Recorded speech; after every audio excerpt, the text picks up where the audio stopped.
ฝากดงบอกอีมีผักกินนู่นมีเจียวบองกินแซ่บดีส่วนขัวกุดจีห่อไว้เอาไปโรงเรียนปั้นข้าวเหนียวแม่ให้กินกับชิ้นหลอดยำกอดเฝ้าย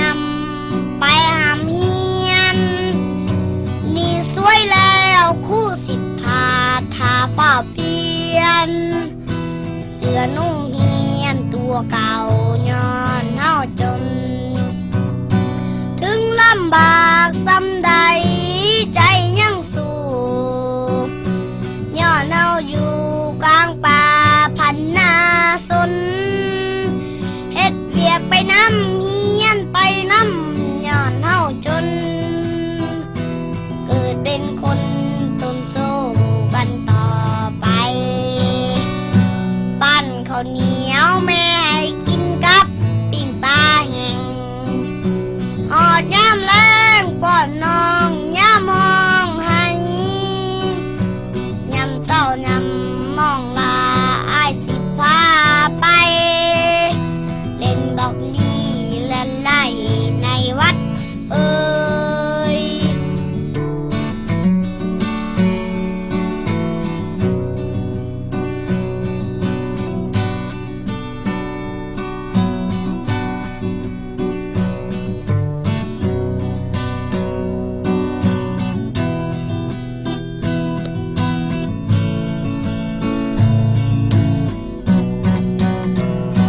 ถึงลำบากซ้ำใด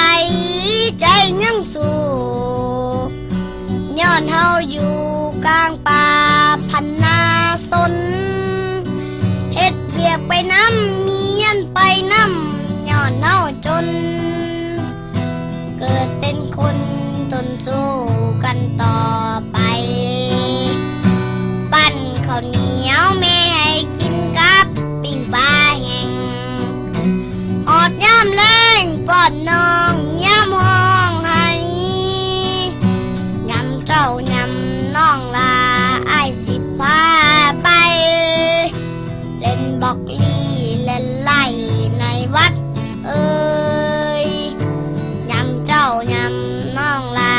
อ้ายสิพาไปเล่นบอกลีเล่นไล่ในวัด